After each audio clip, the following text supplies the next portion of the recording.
So exactly 1 year, 22 days ago, Russia decided to invade Ukraine.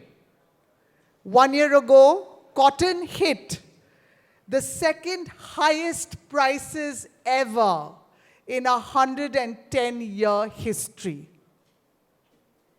1 month and 18 days ago, the US Fed raised interest rates yet again, and that was not interesting. What was interesting is, since the 80s, this is the highest growth rate curve on interest rates. We went, or the US went, from 0 to 4.5 with a target of 5% in less than a year. Unprecedented. And then 7 days ago, SVP folds, and 3 days ago, Credit Suisse announces that, hey, you know what? Accounting's not so cool when I look back 2 years.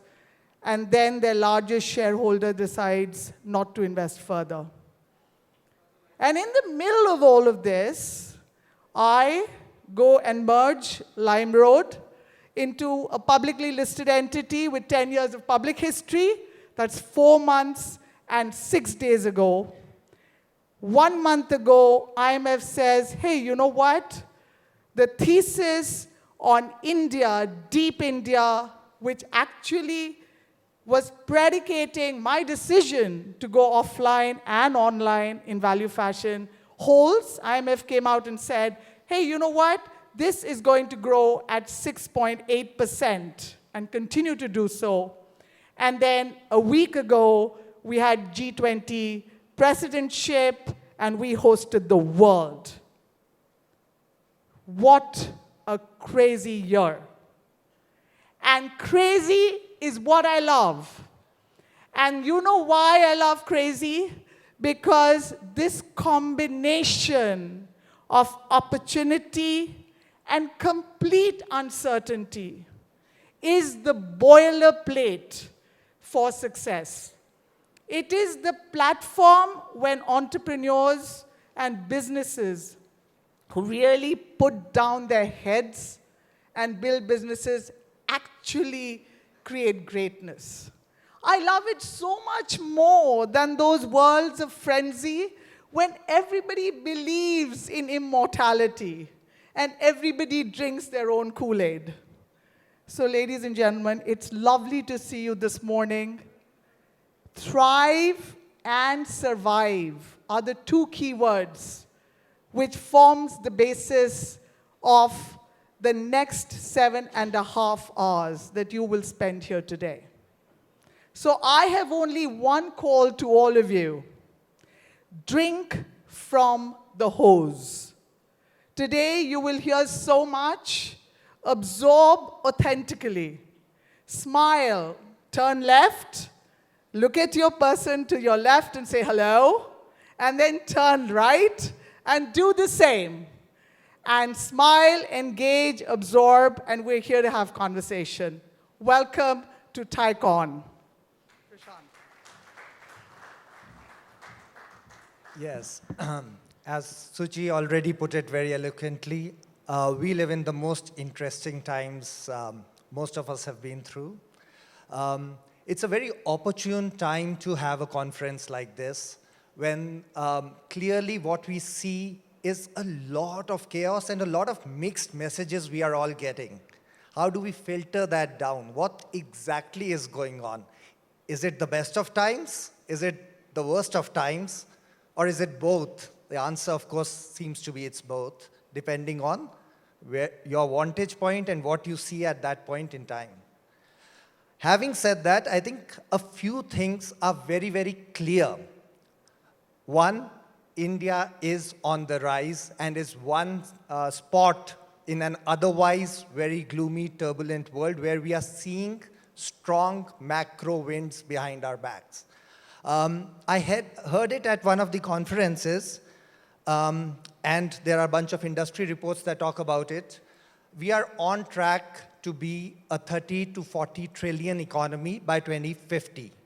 And it's not absurd to imagine that. It's pretty much continuing to grow at 5 to 7 to 8% year on year, and let compounding play, which is not easy. But where we are today, it's very, very eminently doable and possible.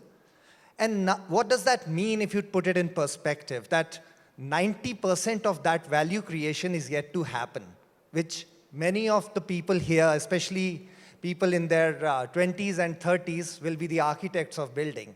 That's only 10% of that is the size of the economy today. And that is the big macro picture. India is continuing to be on the rise. India is very well positioned in a otherwise turbulent world. Cut to short term, there's a lot of chaos. Chaos is where entrepreneurs thrive, as Suchi said, and that's the opportunity. We do have a tough phase from the startup ecosystem this year. Probably next year, the best time to build the business the right way, set your fundamentals right, etc., etc.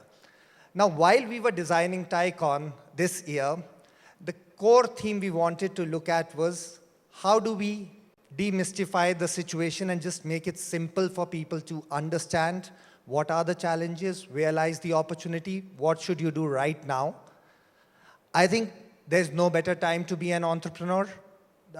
This is a great time because businesses of real value are getting built. That's one part, and that's where the second part of our conference today, the second half, would feature on building for Bharat, building from India for the world, the opportunities thrown up by the geopolitical global situation, all of that. The first half of the conference is talking a lot more about the challenges we all foresee, how to get your cash equation right, how to deal with an uncertain financing ecosystem. The capital markets are tight and will continue to be for some time. How do we navigate all of those situations? So that's extremely, extremely important. So please do make the most of it. The other part that we were very clear is that a lot of, or in fact, more of the value of these groups coming together is actually in the non-formal sessions, the networking sessions. And this time, as a key part of the conference, we wanted to keep interaction center stage. So a lot of, when you go through the agenda, the schedules, you'll find a full run of networking related activities. These are curated events, curated very, very nicely by highly specialized teams. That the objective is that you get to actually get maximum value from your peers, from people in the ecosystem, from people that you will engage with in this conference, more than just sitting out and saying hello to anyone and exchanging cards. So please make the most of that opportunity as well. It's our endeavor to make it a very interactive, a very high value conference, so that when you go back with specific things that were interesting, that change or build perspective, and then specific connections and specific conversations that help you think through how do I maximize this opportunity, how do I contribute to this ecosystem and enjoy what will be a fruitful next 20, 30 years to be in the country that you need to be, the right place, right time. So we can all congratulate ourselves that we are very lucky to be where we are today. Having said that, it's never easy. It's never going to be simple because the wind is behind our back. That means it's behind everyone's back, so your competition is also enjoying that. Having said that, we have the opportunity, and there's no doubt about that. So with that, I would like to welcome you all to TiEcon NCR 2023. Hope you have a great day and look forward to interacting with you more as we go along. Thank you.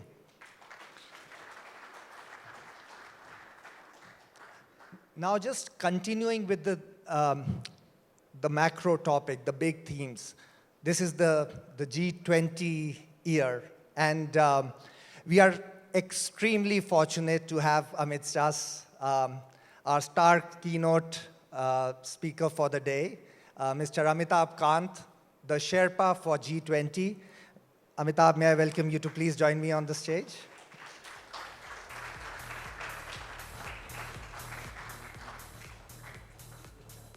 Yeah. Yeah. So, before we get into the specific conversations, could I get a mic, please? Yeah. As the mic comes along, let me just first narrate my personal story of meeting Mr. Kant for the first time. That was 2016.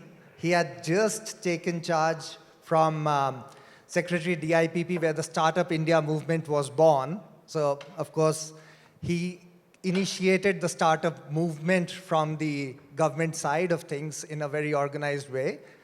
And we were facing few challenges related to our business, and this was a Friday afternoon when I wrote a random cold email that would love to meet you, need some help regarding the startup that we are running. I got a mail immediately, and I was given, you would not remember it, of course, but as an entrepreneur, it's a big thing. Saturday evening, 6 p.m., come to office. And I was shocked for multiple reasons. One, that was too quick a response to be coming from a person. I thought somebody else must be reading the emails, filtering emails, bringing agenda every Monday morning to the table or something. It was real time. The other thing is Saturday evening, 6 p.m. in a government office. What's going on? Like, who does that? And that to me was, and after getting there was, what is it? What can I do to help you? And followed by immediate follow-up action. So as a startup ecosystem, I think people who've been around, we are extremely grateful, sir, for having you steward this entire movement. And I would like to start by just asking you, what about startups, what about this startup agenda that gives you all the enthusiasm, motivation, energy, and that you basically stepped forward to create this movement in India? So just your thoughts on what is it that's exciting about this world? Prashant, when we started the Startup India movement, and I still remember January 2016 when Prime Minister launched it, it was the first time we were putting only the startups on the dais, and Suchi was there with the Prime Minister. There were just 452 startups in India at that point of time. Today we have over 90,000 startups. We have over 110 unicorns. And we've been able to build the third best ecosystem in the world. And I'm quite sure that what we've done is a phenomenal journey it's been. Just look at this. When we started, there were, the process of identities had just begun. We've been able to build digital identity for over 1.4 billion people.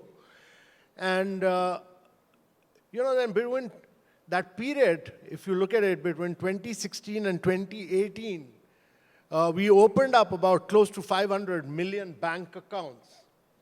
And then we seeded all these bank accounts with both your digital identity, that's your Aadhaar and your mobile number.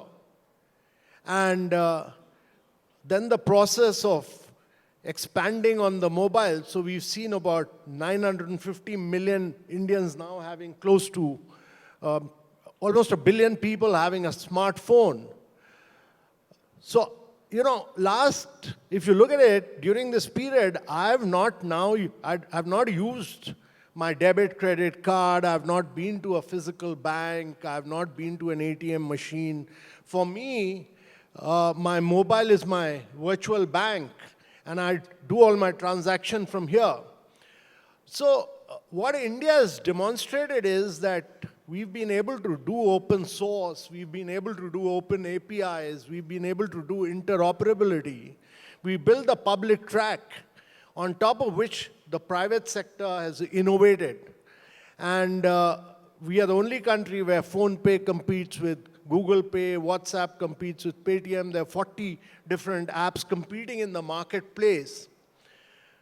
But the remarkable journey has been that you've seen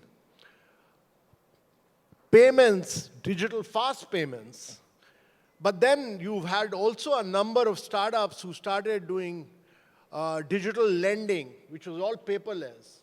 So if you look at Pine Lab, Lending Cart, you look at MobiQuick, they've all done digital lending.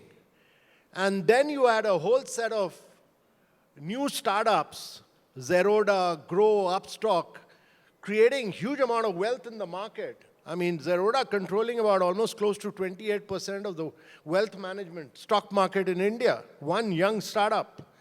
Look at the kind of wealth management that has been done in India. You've opened up to Tier 2, Tier 3 cities. And then you had another set of startups like insurance, end-to-end underwriting of insurance. So Digit and Acco, look at them. When I was buying my insurance policies, it used to take us 5 to 6 months to get an insurance policy from LIC. These guys give you insurance policy in 2 minutes, all digital. So what a transformational journey from identity to bank accounts, to payments, to credit, to wealth management, to insurance. I mean, it's been a phenomenal journey of transformation for India. And that's why, to my mind, India is unstoppable because of startups and because of the phenomenal energy, vibrancy, and dynamism they bring. So what we've done in India, nobody else in the world has ever done before. And it's important to understand this because in the world there are 4 billion people who do not have a digital identity. 4 billion people. There are 2.5 billion people who do not have a bank account. There are 133 countries which do not have a digital fast payment. And I think no country in the world today has wealth management of the kind or insurance policies of the kind that we are generating. So your market is not India, your market is the world. Your market, your ability to take what you've achieved in India to the rest of the world and capture that market. And therefore your market is not the 1.4 billion people of India, it's the market of the next 4.5, 5 billion people who are moving to the middle class in the rest of the world. And therefore, this energy which you are demonstrating today in India actually needs to be taken out and taken to the rest of the world. And that is what we need to ride. The Indian model is a unique model, and it's a phenomenal model. And if it has to penetrate the rest of the world, only the startups can do. Phenomenal. So, sir, for the first time, startup is also on the G20 agenda. And Startup 20 is one of the key pillars of the G20 agenda. What do we look forward from this specific initiative? What do we see? The world can benefit a lot from the learnings from both the public side and the private side. How does the G20 come into the picture, and specifically with respect to the Startup 20 agenda? So this is the first time, when India's presidency, we've actually started an engagement group called the Startup 20. And this is being driven by the Atal Innovation Mission right now, and with a number of other startups. There are many startups involved in this. And actually, they've done a meeting in Hyderabad. They're doing one in Sikkim right now.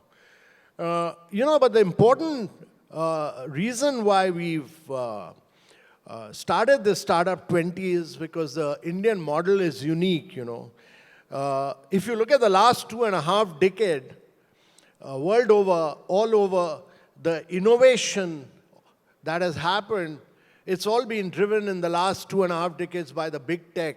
It's been driven by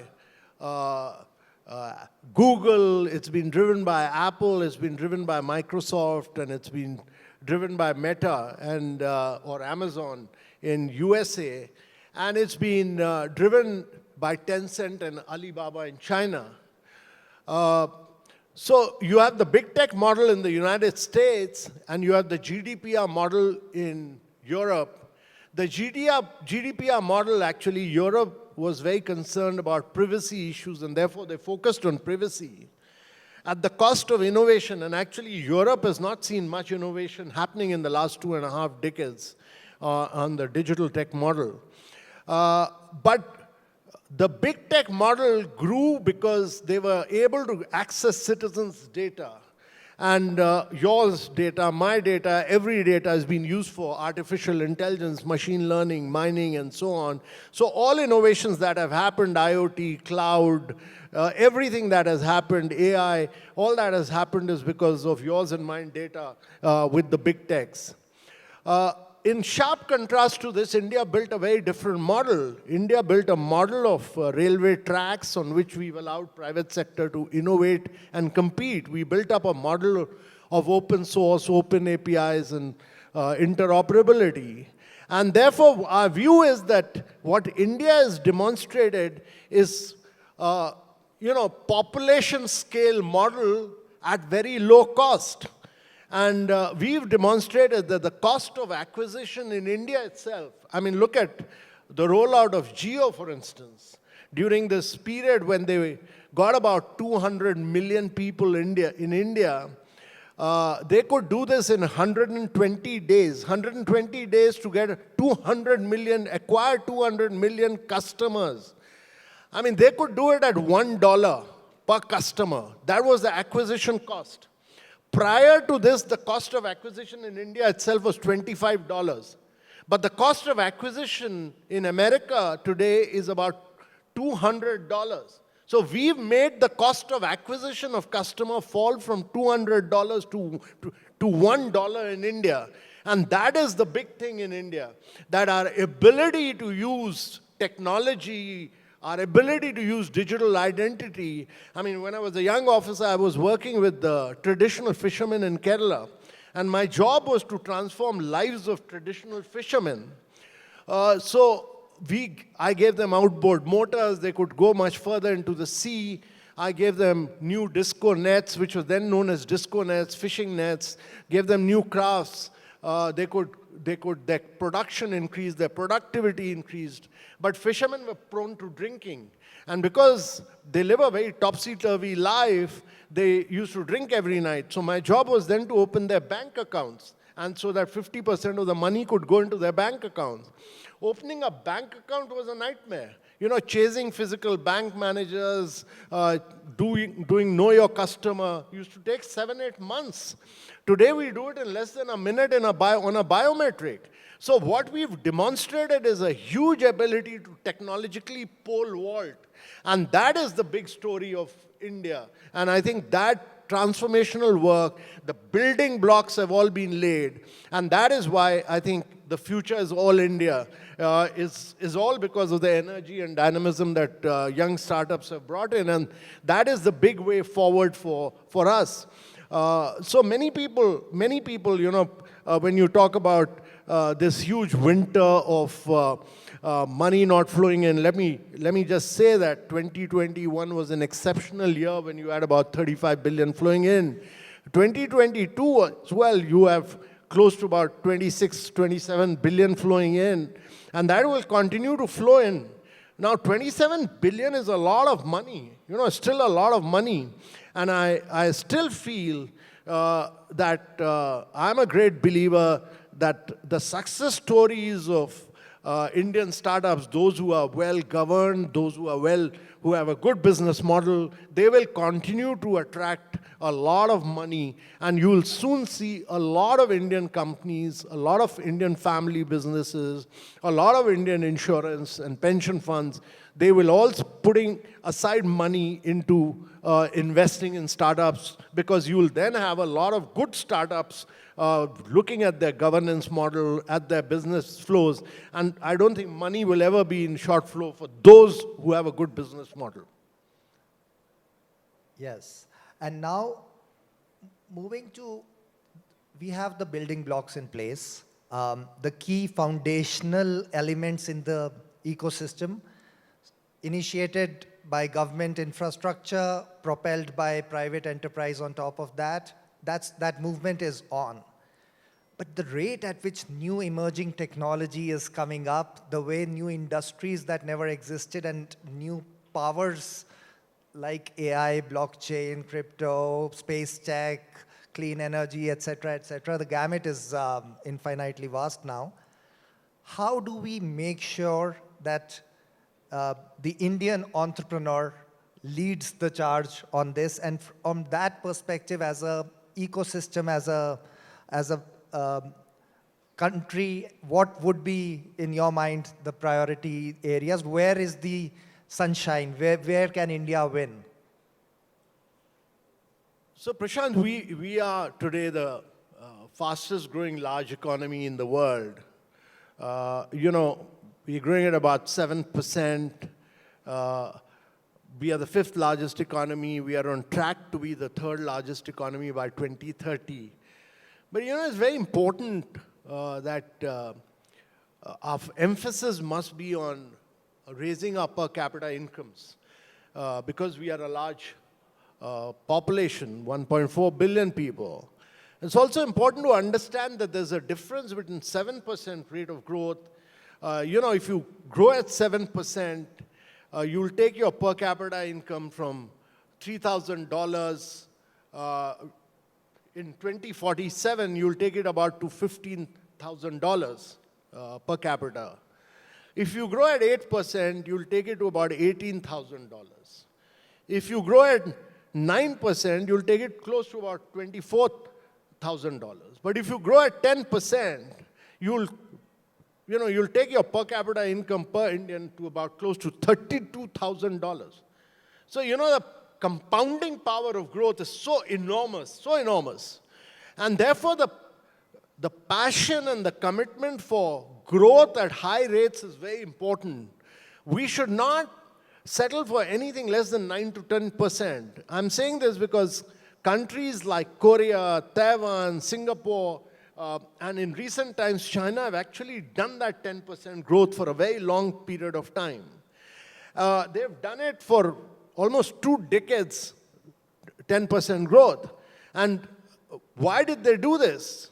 And how did they do this? They did this on the back of just 2 things. One is they went in for technology and the sunrise areas of growth. So if you don't go digital, if you don't get into sunrise areas of growth, and to my mind, if you don't go green, it'll not be possible for you to grow.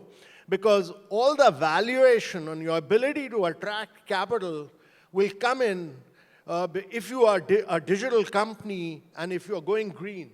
That is the future, and if you get into sunrise areas of growth. So when I was structuring the production-linked incentive scheme, my whole focus was focus on sunrise areas of growth. And therefore, the PLI was structured for electric mobility, it was structured for battery storage, it was structured for solar, it was structured for green hydrogen, it was structured for mobile manufacturing. All these are new emerging areas of growth. So my view is that cloud, AI, quantum computing, robotics, drones, opening up space, all these are future areas of growth where a lot of work in terms of liberalization has been done. And I think these are areas which will really propel growth for India. To get the size and scale is important in all these areas. A huge amount of technological disruption is required. India needs to get into deep tech in a very big way. And all these are very important. But there's also a very important area, and that is about going green.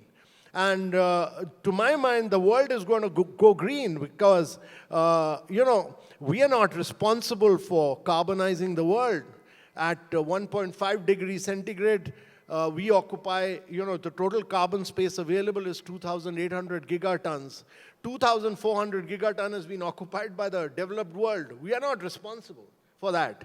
But yet, if India is to grow, otherwise we'll all be extinct, India is to grow and expand, we must become the first country in the world to industrialize without carbonizing. And if you do that, the whole world will put money into you and your companies, because it's not that there is a shortage of money. There's a vast amount of resources available. There's a huge amount of resources available with institutional funders, pension funds, who want to put in money, but they want to put in money into those companies which are going green. And therefore, going digital and going green is really the way forward. Yeah, and see, a lot of sectors, for example, green, I think there's universal agreement that that's where the world needs to be. But when it comes to specifically going after those opportunities, the world also needs to come together from a policy perspective, which I believe is one of the G20 agenda items. Can you talk more about the G20 and why and how does it come together? What exactly does this forum do? And as the leadership this year and as the Sherpa, what are your expectations and aspirations from this year? So G20 comprises of both the G7, that is the developed world, and the emerging markets. It's important because G20 contributes about 85% of the global GDP. It accounts for about 78% of the global trade. It accounts for about 90% of the patents. It accounts for 2/3 of the world's population. So 90% of the patents, 85% of the global GDP comes from G20, and that's why it's very important. Now, it's important because India's presidency is important because so far, India has always been responding to agenda set by the developed world. This is the first time that an agenda is being set by India for the rest of the world, whether it's startup, whether it's accelerating the pace of inclusive, resilient growth, whether it's climate action, whether it's sustainable development goals, or whether it's digital transformation. The agenda is being set by India, and others are giving their perspective on that. And our job really is to bring a consensus around many issues, including how to drive startups, how to build the right ecosystem for digital transformation, how to take the Indian narrative of digital transformation to the rest of the world, how to take the Indian narrative of what we've achieved during COVID, of providing 2.2 billion people, 2.2 billion vaccination, which is totally digital, and how we've been able to integrate, become the pharmacy of the world and the vaccine capital of the world, and integrate it with Ayurveda and yoga to the rest of the world. So there's a huge opportunity to push the Indian narrative to the rest of the world. But it's also important to tell the world that, it's very, very important to tell the world that the kind of development that we've achieved, it's not just that we've done digital transformation. Today we do 11x more fast payments, digital fast payment. We do 11x more fast payments than what USA and Europe do together. It's important to understand this. We do 4x more payments than what China does. That's the kind of leapfrogging we've done because we do direct debit credit from the bank rather than going through a wallet. We've been able to build 30 million houses. 30 million houses in the last 8 years. And 30 million houses is like providing a house to every single Australian. And we've been able to build 110 million toilets in India. 110 million toilets means like providing a toilet to every single person of Germany. Every single person of Germany. And we've been able to do, 243 million citizens have been provided piped water, which is like providing piped water to every single person of Brazil. And we do 500 million people with health insurance scheme, which is totally paperless, cashless, digital. So I can be living in Bihar, moving to Tamil Nadu, I'll carry my health insurance. That's almost twice the population of the United States. We built 55,000 kilometers of highways. 55,000 kilometers of highways is making, 1.5 times the diameter of the earth with complete road. So the size and scale of what India has done is just phenomenal and mind-boggling. I just tweeted today this paper which has come out from IMF that we've lifted 109 million people from extreme poverty between 2016 to 2022. So what India has achieved in terms of size and scale of the transformation is just mind-boggling and phenomenal. We don't realize it because we are seeing this on a day-to-day basis, but the transformational story of India has been just enormous. Fantastic. Now, sir, the government has been doing a lot of work. Private sector has been doing a lot of work. How can the two work closer together to solve more problems, more challenges? Or do you see it's already happening in a big way? How can startups participate more in the agenda of the government, in the agenda of the country? So, when we started the Startup India movement, there was a lot of regulatory cholesterol, actually.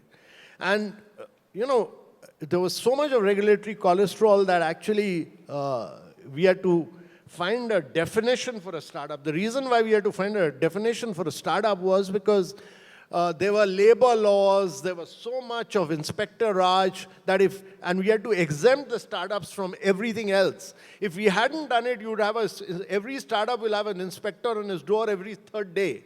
So we defined startups, and we then got a separate order issued saying that no labor law will apply here, and therefore no inspector will go there. So there was, since then we've done a lot of work around the ease of doing business. We've scrapped about 1,500 laws, simply because we believe that actually government should only do policy making.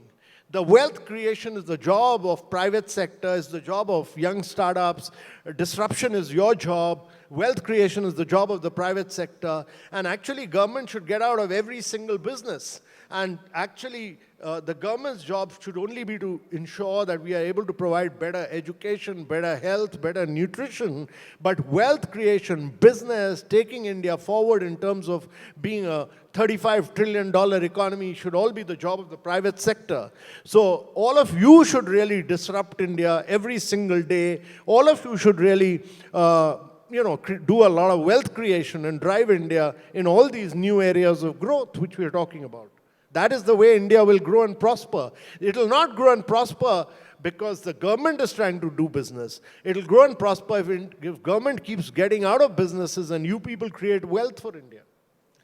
And as we look at government and regulation, especially for new age sectors, one of the key things that the ecosystem looks for is clarity, ease, and a time-bound framing of the regulatory direction. Investors need it, entrepreneurs need it, and all of that. As a government ecosystem, what's the structural reform that is going on to enable some of these things?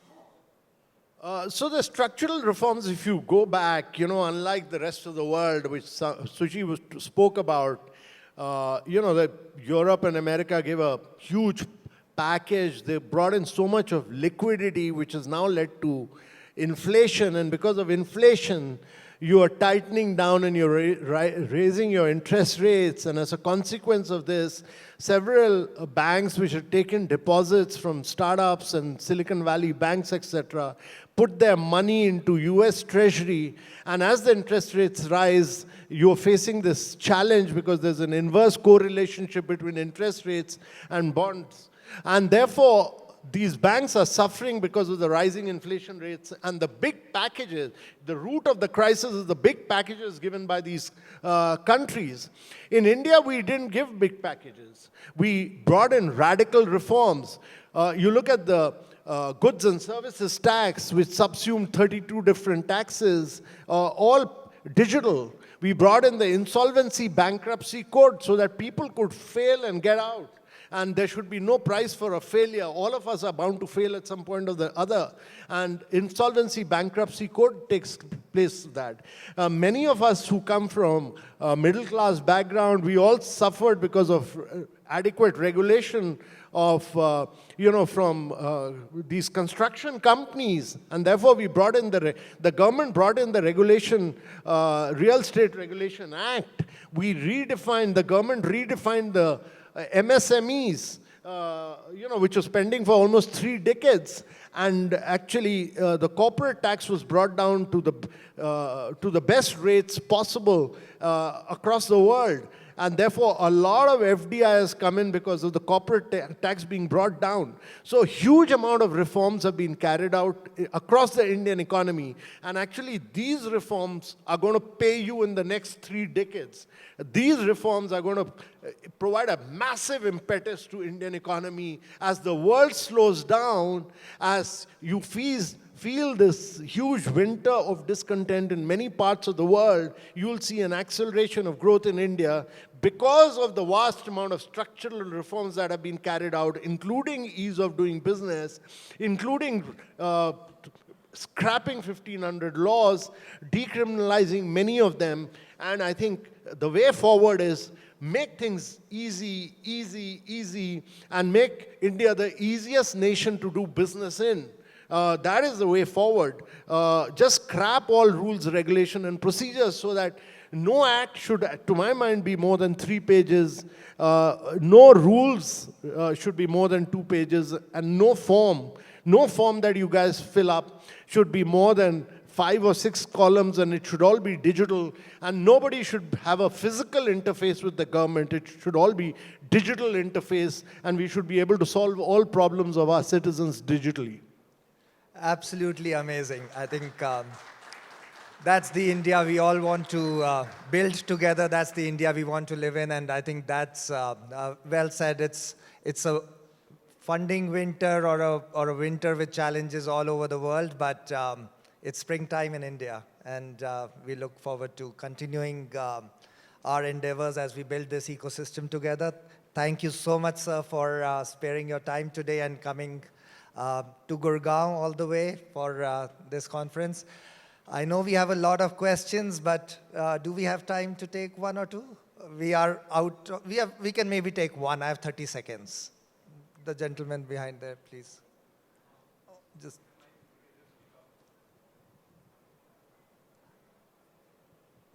It'll have to be very quick. I think you can both speak your questions quickly and.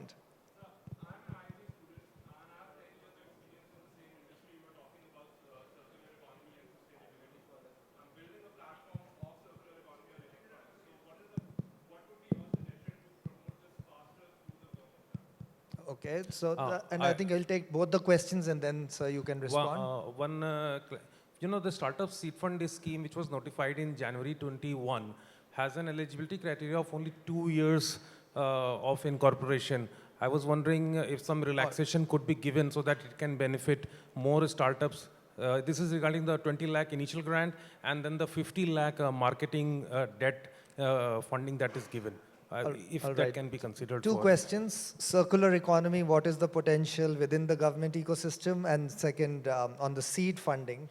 Yeah, so circular economy has got a phenomenal future. You're on the right track, and I think the government is laying a lot of emphasis on circular economy, particularly they've identified about 13 sectors in which electronics is one of them.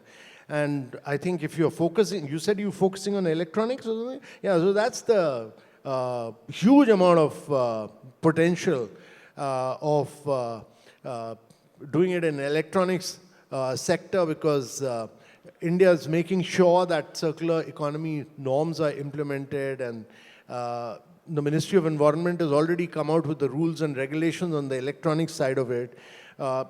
Detailed norms of what each sector has to do has been issued across 13 sectors.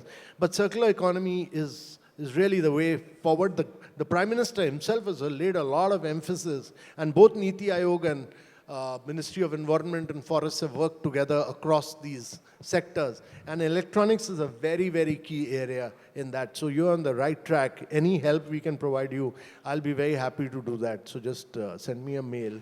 And on the seed fund, you know, the intention of that was to pick up startups which have become stable. You know, you have to give them 2 years of time to mature. If you do it too early, you know, but what I'm suggesting is just give me a note, just a one-pager on my No, so just send me a mail. Okay, so just send me a mail. I'll get this examined, and we'll try and find a way out for this. You know, so I'll be very happy to look into this and try and assist you on this.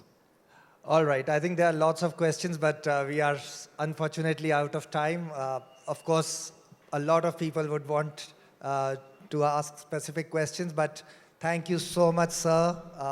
Personally and on behalf of the startup ecosystem, really grateful for your continued leadership and stewardship of the startup ecosystem here. Thank you.